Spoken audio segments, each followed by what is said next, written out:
여러분, 법정에서 가장 많이 쓰이는 변명이 무엇일까요? 이미 마음에 추측하신 대로 잘 모르겠습니다. 아니면 기억이 나지 않습니다. 라는 변명이라고 합니다.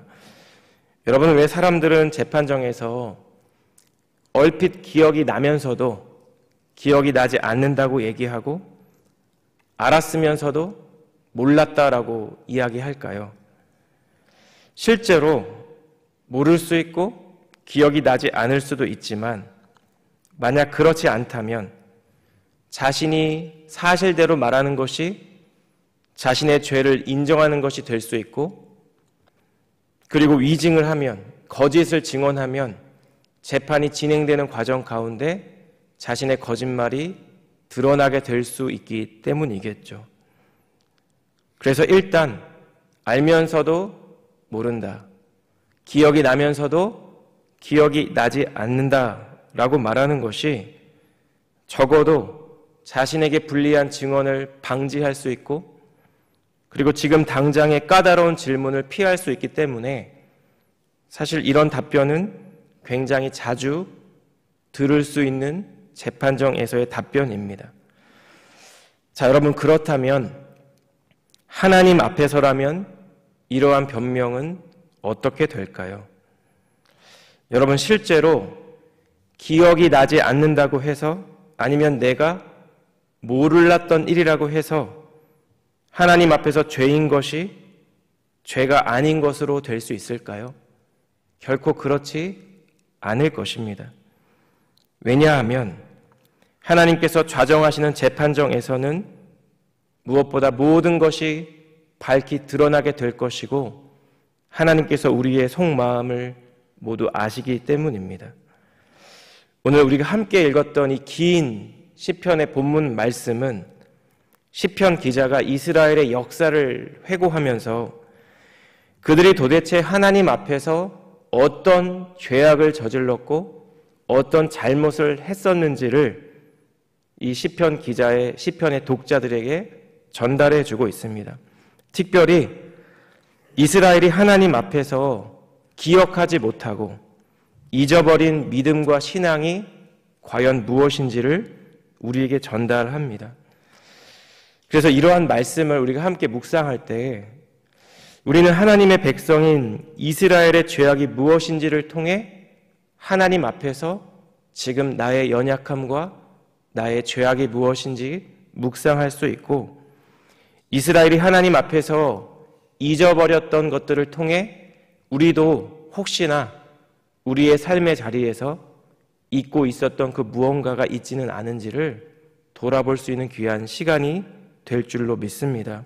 오늘 함께 말씀을 나누는 가운데 저와 성도님들이 이렇게 깨닫게 되는 영적인 교훈들을 통해 다시 한번 우리의 삶을 돌아보시고 하나님과의 관계를 회복하시며 무엇보다도 주님의 뜻을 알게 되는 그런 귀한 시간 되시기를 주님의 이름으로 축복합니다. 본문을 통해 첫 번째로 우리는 하나님께서 베풀어 주신 은혜를 기억해야 한다는 것을 한번 생각해 볼 수 있습니다. 오늘 본문의 말씀은 이렇게 시작합니다. 제가 9절부터 11절을 읽겠습니다. 에브라임 자손은 무기를 갖추며 활을 가졌으나 전쟁의 날에 물러갔도다. 그들이 하나님의 언약을 지키지 아니하고 그의 율법 준행을 거절하며 여호와께서 행하신 것과 그들에게 보이신 그의 기이한 일을 잊었도다. 오늘 이 시편 기자는 에브라임 지파를 중심으로 이스라엘의 역사를 서술하고 있습니다. 여기서 에브라임은 아마도 북이스라엘을 지칭하는 대변하는 표현으로 우리가 사용되었다고 추측할 수 있는데요. 여러분, 에브라임이란 인물은 야곱의 11번째 아들인 요셉의 둘째 아들입니다. 여러분, 야곱의 11번째 아들인 요셉의 차남이 어떻게 이스라엘을 대변하는 지파가 될 수 있을까요? 당시 이스라엘의 문화와 관습과 풍습으로 볼 때 에브라임은 결코 야곱의 지파를 대신할 수 있는 그런 대표적인 지파가 될 수 없습니다. 여러분, 그런데 도대체 어떤 일이 있었을까? 우리가 출애굽기를 읽어보면, 창세기를 읽어보면 야곱의 장자 르우벤이 야곱의 첩인 빌하와 통간을 하게 됩니다. 그래서 장자권을 상실하게 되죠. 그래서 야곱의 실질적인 장자권이 요셉에게 넘어가게 되었는데요. 야곱이 이제 죽기 전 요셉이 자신 아버지 야곱에게 두 아들에게 축복 기도를 받기 위해 두 아들 므낫세와 에브라임을 야곱에게로 데리고 옵니다. 자신의 두 아들 장남인 므낫세와 차남인 에브라임을 이제 야곱 앞으로 인도한 요셉이 야곱의 오른손이 므낫세의 머리 위에 얹게 하고 또 야곱의 왼손으로 차남 에브라임의 머리를 향하게 하죠. 그런데 처음에는 야곱이 이렇게 기도를 하다가 기도 중간에 이 두 손을 엇갈려서 오른손으로 차남인 에브라임의 머리를 얹고 왼손으로는 장남인 므낫세의 머리를 얹고 기도하는 것입니다. 성경은 요셉이 이를 기뻐하지 않았다라고 전달합니다. 왜일까요? 요셉도 당시 문화와 전통에 익숙한 사람이었기 때문입니다.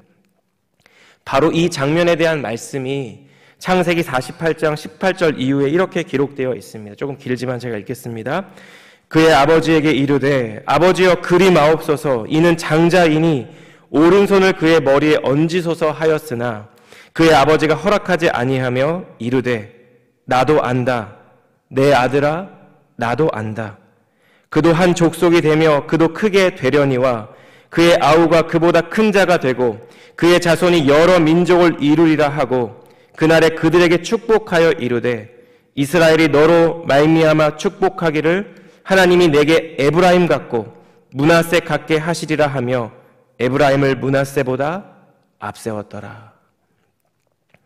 자, 그렇다면 여러분, 요셉의 차남인 에브라임이 요셉의 장남인 므낫세보다 마치 장자와 같은 복을 더 받은 이유가 무엇일까요? 여러분, 에브라임이 형보다 아버지 요셉을 더 사랑해서였을까요? 할아버지의 건강을 위해 더 기도해서였을까요? 자신의 민족인 이스라엘을 향한 마음이 남달라서였을까요? 여러분, 우리는 그 이유를 알 수 없습니다. 분명한 사실은 이것이 에브라임을 향한 하나님의 뜻이고 하나님의 섭리이고 하나님의 계획이라는 것입니다. 여러분, 그렇다면 우리가 저와 여러분들이 에브라임 지파라면 우리는 어떻게 살아야 할까요? 여러분, 어떠한 마음으로 하나님을 예배하고 하나님을 섬겨야 할까요? 여러분, 무엇보다 하나님께서 베풀어 주신 은혜에 대한 감사와 감격이 지속적으로 있어야 할 것입니다.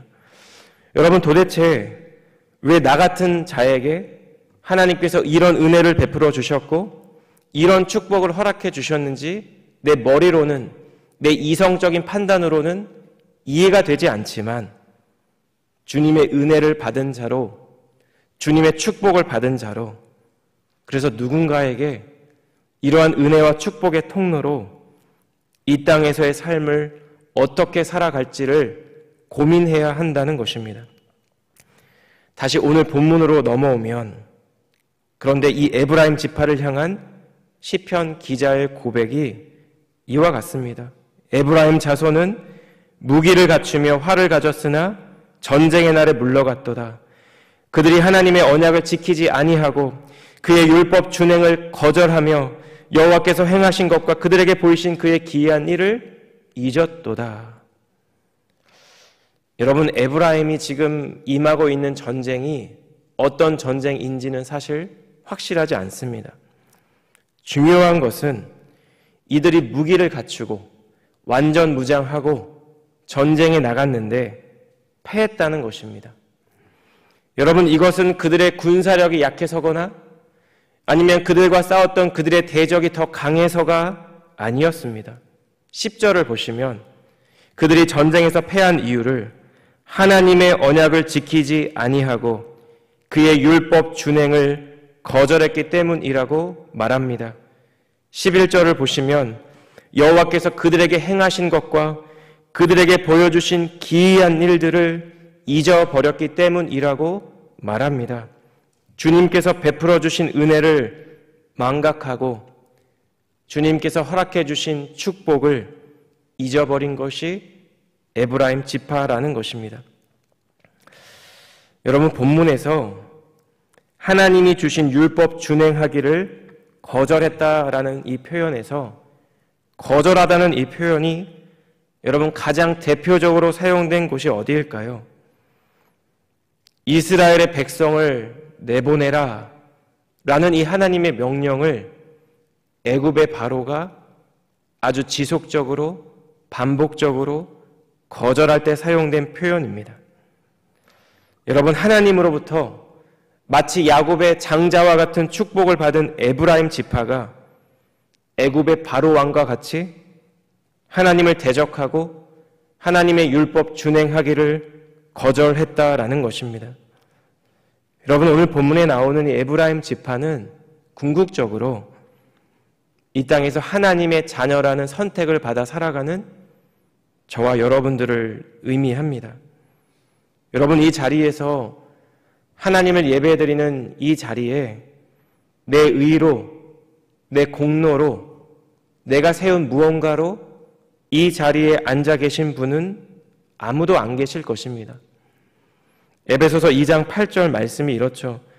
너희는 그 은혜에 의하여 믿음으로 말미암아 구원을 받았으니 이것은 너희에게 난 것이 아니요 하나님의 선물이라. 여러분, 우리는 예수님을 나의 구원자로 주님으로 고백하는 내 입술과 마음의 신앙의 고백으로 하나님의 자녀가 되었고 하나님을 예배하는 자들이 되었고 구원을 받았습니다. 그런데 우리 안에 있는 이 믿음조차 하나님이 은혜로 주셨고 우리에게 선물로 주셨다라는 것입니다. 하나님께서 베풀어 주신 은혜를 우리가 기억할 때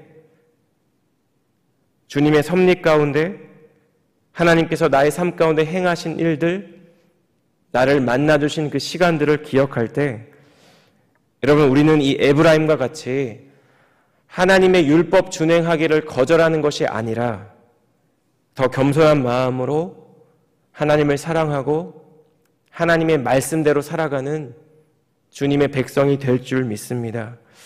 하나님을 예배하는 이 귀한 예배의 시간 가운데 특별히 하나님께서 우리 모두에게 베풀어 주셨던 그 은혜가 다시 한번 기억나고 그 은혜 가운데 내가 잊고 있었던 주님의 섭리와 주님이 베풀어 주신 모든 것들을 생각하며 그 은혜에 합당한 자로 더 하나님을 사랑하고 경외하는 자로 살아가는 오늘 하루 우리 사랑하는 성도님들의 복된 하루가 되시기를 주님의 이름으로 축복합니다.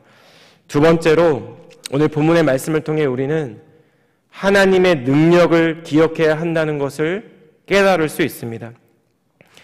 오늘 본문 11절에서 에브라임으로 대변되는 이스라엘 지파가 잘못한 것은 하나님께서 행하신 기이한 일을 잊어버린 것입니다.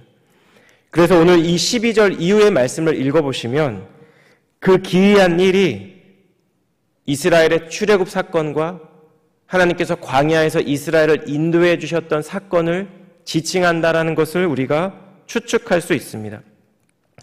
여러분, 혹시 광야에서 살아본 적이 있으십니까? 아니면 며칠이라도 광야에서 지내보신 분들이 있을 수도 있습니다. 애리조나에 있는 사막이나 뉴멕시코를 지나가다 보면 끝없이 펼쳐져 있는 광야와 사막을 바라볼 때가 있죠. 우리는 시원한 차 안에서 그러한 것들을 바라볼 때 여러분, 우리가 어떻게 이런 데서 살 수 있을까라는 생각을 문득 할 수 있습니다. 여러분, 그런데 출애굽 이후에 지금으로부터 대략 3,500년 전에 그 시대를 광야에서 살았던 이스라엘의 수는 장정만 60만 명이 되었습니다. 이렇게 많은 사람들이 일주일, 열흘, 한두 달이 아니라 40년 동안 광야에서 살았습니다. 여러분, 아이와 노임까지 합치면 200만 명은 좋게 되었을 이 거대한 민족이 무려 40년 동안 광야에서 생존할 수 있었던 것은 하나님께서 그들을 인도해 주셨기 때문이었습니다. 그런데 오늘 본문 17절을 보시면 시편 기자가 이렇게 서술하죠. 그들은 계속해서 하나님께 범죄하여 메마른 땅에서 지존자를 배반하였도다. 하나님께 범죄한 것, 지존자를 배반한 것이 무엇인지를 18절에서 20절 말씀에 이렇게 언급합니다. 그들이 그들의 탐욕대로 음식을 구하여 그들의 심중에 하나님을 시험하였으며 그뿐 아니라 하나님을 대적하여 말하기를 하나님이 광야에서 식탁을 베푸실 수 있으랴? 보라, 그가 반석을 쳐서 물을 내시니 시내가 넘쳤으나 그가 능히 떡도 주시며 자기 백성을 위하여 고기도 예비하시랴 하였도다. 여러분, 가나안 땅에 대한 하나님의 약속을 믿지 못하고 그 땅을 취하라는 하나님의 명령에 불순종함으로 시작된 것이 광야의 삶이죠. 여러분, 아무것도 없는 광야에서 먹을 것을 구하고 마실 물을 구하는 것 자체가 죄라고 이야기하기는 어려울 것입니다. 자, 그렇다면 무엇이 문제일까요? 오늘 본문을 읽어보시면 그들이 탐욕대로, 그들의 욕심대로 음식을 구했는데 그들 심중에 하나님을 시험하고자 하는 동기가 있었다라는 것입니다. 그래서 19절을 보면 하나님이 광야에서 식탁을 베푸실 수 있으랴? 20절을 보시면 보라, 그가 반석을 쳐서 물을 내시니 시내가 넘쳤으나 그가 능히 떡도 주시며 자기 백성을 위하여 고기도 예비하시랴? 이렇게 묻고 있는 것이에요. 여러분, 문제는 이 당시 이스라엘 백성들이 이미 출애굽을 경험한 이유였다는 것입니다.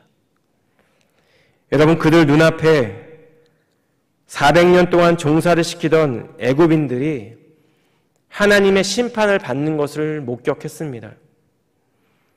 여러분, 애굽의 젖줄이자 생명이자 능력의 원천이자 애굽 모든 사람들이 섬기던 신과 같은 나일 강물이 피로 변했습니다. 애굽 전역이 개구리로 덮이고 이가 들끓고 파리떼가 가득했습니다. 들에 있는 가축엔 돌림병이 생기고 애굽인들에게 악성 종기가 났습니다. 애굽 땅에만 우박이 내리고 애굽 땅만 메뚜기로 황폐해져 버립니다. 애굽만 흑암이 임하고 유월절을 지키지 않았던 애굽의 모든 가정의 장자들이 죽임을 당합니다. 여러분, 그런데 이뿐만이 아니에요. 자신의 눈앞에 넘실거리던 홍해가 갈라지고 갈라진 바닷길이 마른 땅을 건넜다라고 출애굽기는 우리에게 전달합니다. 낮에는 구름 기둥으로, 밤에는 불 기둥으로 그들과 함께 하시는 하나님을 그들은 가시적으로 봤습니다. 시내산에서 임재 가운데, 하나님의 영광 가운데 임재하셨던 하나님의 임재를 그들은 보았습니다. 여러분, 그런데 여기서 끝이 아닙니다. 반석을 치면 물이 나오고 매일매일 200만 명이나 되는 수많은 사람들이 풍족히 먹을 수 있는 만나를 제공하신 하나님, 아무것도 없는 광야에 길을 내시고 그들을 인도하시며 그들을 함께해 주신 그 하나님의 능력을, 그 주님의 능력을 잊어버리고 하나님을 의심하고 하나님을 시험하고 있는 것이 오늘 본문 이스라엘 백성의 모습이고 때로 저와 여러분의 모습이라는 것입니다. 여러분, 우리가 출애굽기와 레위기와 민수기의 말씀들을 읽어보면 그 본문들에 나오는 이스라엘 백성들의 모습이 참 미련하고 어리석고 신앙이 없고 믿음이 없는 백성으로 보일 때가 있습니다. 어린 시절 이 본문들을 읽을 때 제가 마음으로 이스라엘 사람들을 얼마나 판단했는지 모릅니다. 그런데 가만히 생각해 보니 성경에 나와 있는 이스라엘의 모습이 우리의 모습이고 나의 모습이라는 것입니다.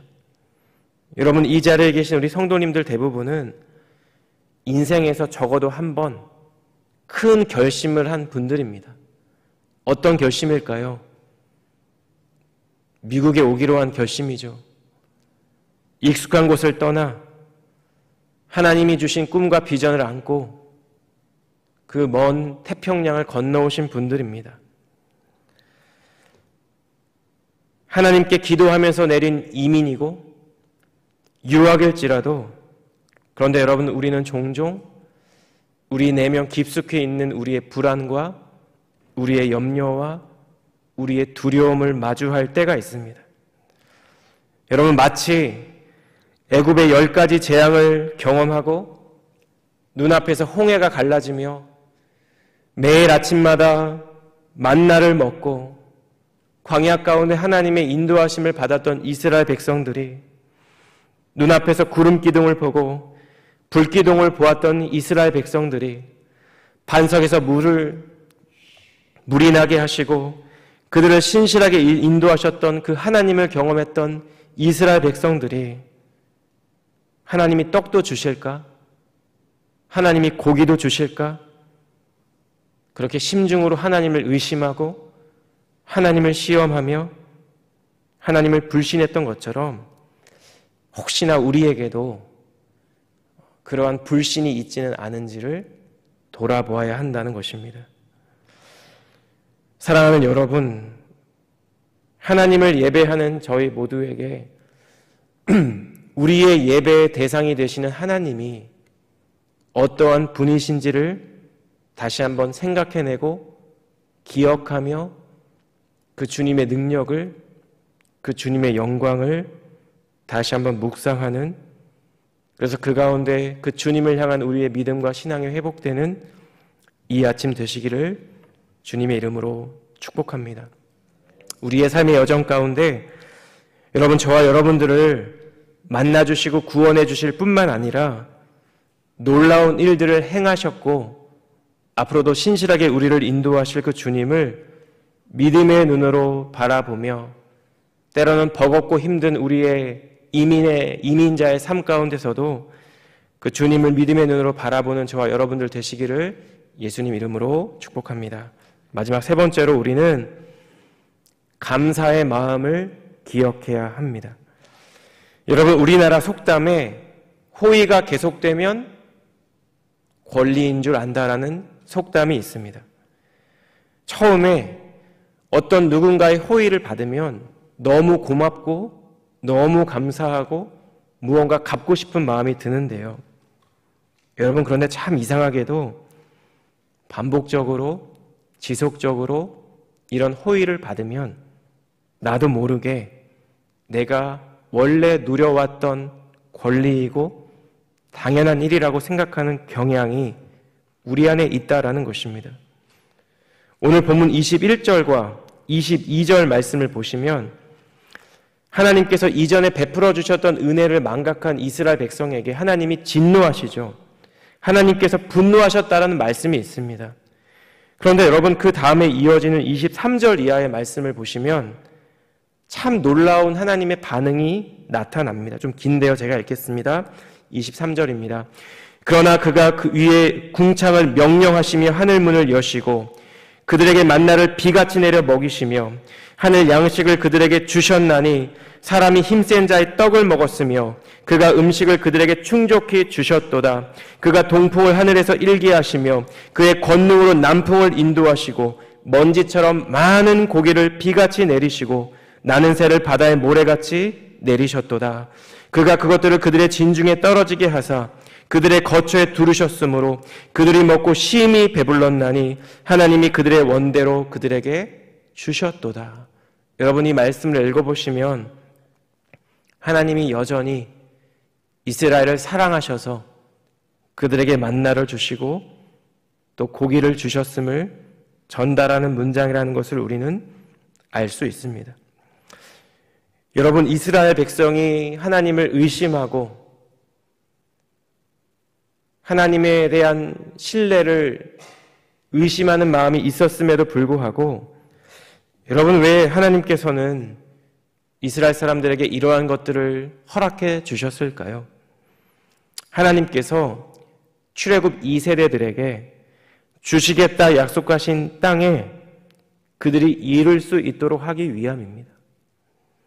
아무것도 없는 광야에서 살아야 할 수십 년 세월 동안 그들이 생존할 수 있도록 그들의 핍절함을 긍휼히 여기시고 무엇보다도 그들을 사랑해 주셨기 때문이라는 것입니다. 여러분, 하늘에서 내리는 비는 이 세상에 있는 모든 것들을 적시고 풍족하게 하죠.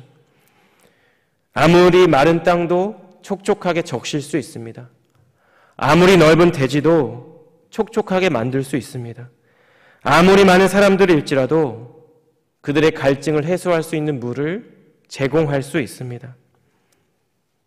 하나님은 그들을 향하여 진노하실 때도 있었고 분노하실 때도 있었는데 그럼에도 불구하고 그들이 하나님의 백성이기 때문에 그들에게 주님이 약속을 하셨기 때문에 그들을 사랑하셨기 때문에 그들에게 만나를 주셨고 그들의 필요를 채워주셨다라는 것입니다. 자, 그런데 오늘 본문 30절과 31절을 보면 이런 말씀이 있습니다. 마지막 두 구절인데요. 그러나 그들이 그들의 욕심을 버리지 아니하여 그들의 먹을 것이 아직 그들의 입에 있을 때에 하나님이 그들에게 노염을 나타내사 그들 중 강한 자를 죽이시며 이스라엘 청년을 쳐 엎드려 뜨리셨도다.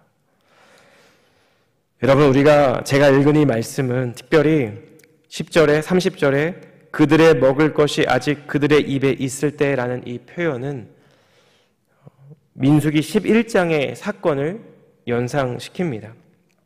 민수기 11장 4절에 보면 이런 말씀이 있는데요. 그들 중에 섞여 사는 다른 인종들이 탐욕을 품음에 이스라엘 자손도 다시 울며 이르되 누가 우리에게 고기를 주어 먹게 하랴. 여러분, 이스라엘에 섞여 살았던 다른 종족들 가운데 일부가 탐욕을 품습니다. 만나가 지겨워진 거예요.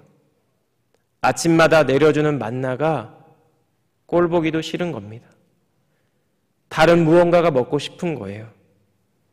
그런데 중요한 것은 이스라엘 자손도 다시 울며 누가 우리에게 고기를 먹게 하겠는가 라고 탄식하고 있는 것입니다.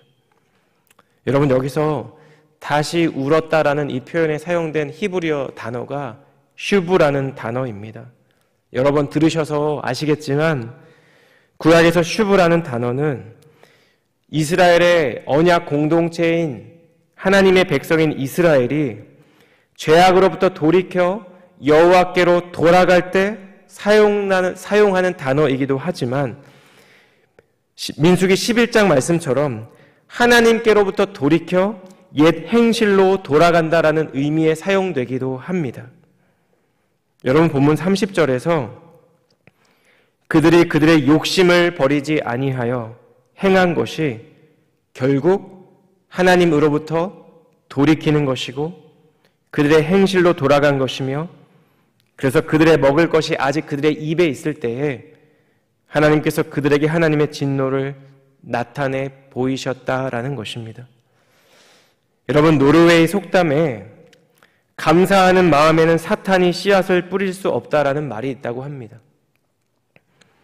오늘 본문의 이스라엘 백성은 하나님께서 이미 광야에서 허락해 주신 하나님의 은혜와 복을 기억하고 그 은혜에 감사한 것이 아니라 여러분, 자신들 안에 있는 아직 채워지지 않은 자신의 필요를 보았고 채울 수 없는 자신의 욕심과 욕망을 바라보며 불평하고 하나님을 원망하는 민족이었다라는 것입니다. 저희 가정이 이제 미국에 왔을 때 미국에 오고 2달 후에 코로나 팬데믹이 시작되었습니다. 그래서 첫째가 4살이었고 둘째가 1살이었는데요. 이제 한국어도 겨우겨우 하는 첫째가 이제 아빠를 닮아서 내성적이고 수줍기가 그지없는 아이였는데, 사실 학교에 가서 몸으로 부딪히며 적응을 해도 6개월, 1년이 걸리는데, 여러분 그 당시에 팬데믹 때문에 온라인으로 영어로 진행되는 온라인 수업을 이 아이가 들어야 했습니다. 여러분 아직 개념이 없는 둘째는 그것을 바라보며 무엇을 할까요? 난입을 하겠죠. 자기도 뭔가를 하겠다고 형의 책상을 어지러 놓았습니다. 제가 그때가 아마 두 아이를 키우며 제 아내에게도 저에게도 참 힘들고 힘겨웠던 시간들로 기억이 됩니다. 그래서 종종 제 아내 그 나이대의 아이들을 바라보며 예뻐하고 기뻐했던 시간들도 있지만 제 마음속에 얼른 커서 자기 앞가림 좀 했으면 좋겠다는 생각을 제가 많이 했습니다.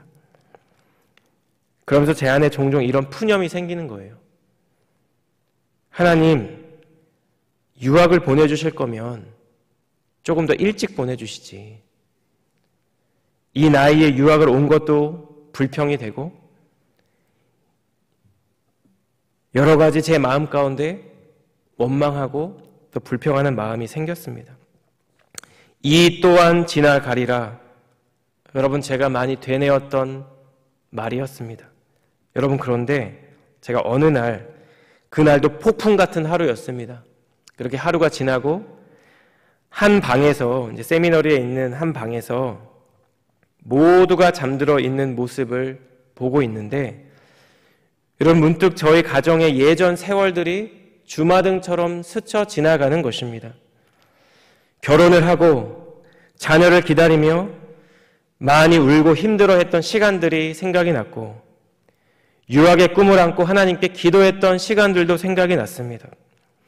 잔뜩 긴장한 채 인터뷰를 했던 시간들, 얼마나 뭐라고 표현하죠? 그 영사관이 빨리 질문을 하든지 제가 정말 버벅거렸는데 너의 비자가 승인됐다며 여권을 1, 2주 후에 돌려주겠다라는 말을 들었을 때 참 기뻐하고 감사했던 시간들이 떠올랐습니다.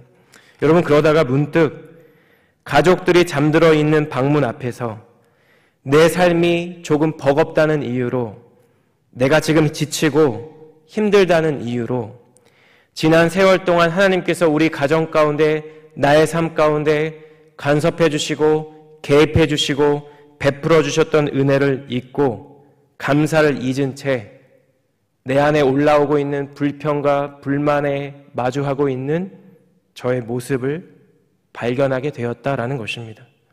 사랑하는 여러분, 우리가 주님의 은혜를 망각할 때 우리는 감사를 잃어버리게 됩니다. 감사를 잃어버리게 될 때 우리 안에 노르웨이 속담처럼 사탄이 씨앗을 뿌릴 수 있다는 것입니다. 주님께서 베풀어 주신 일들을 잊을 때 우리와 동행해 주시고 우리를 인도해 주셨던 그 주님의 능력을 의심합니다. 오늘 본문에 나오는 광야 시대 이스라엘 백성과 같이 하나님을 경험했음에도 불구하고 하나님의 능력을 의심하고 하나님의 능력을 시험하며 결국 하나님을 대적하며 살아갈 수 있는 것이 우리의 모습일 수 있다라는 것입니다. 오늘 이 본문의 말씀 앞에서 다시 한번 이 아침 예배와 말씀의 자리에 서 있는 저희 모두가 하나님께서 우리 각자의 삶의 여정 가운데 베풀어 주셨던 하나님의 은혜를 기억하며 참되고 온전한 감사가 회복되는 이 아침 되시기를 주님의 이름으로 축복합니다.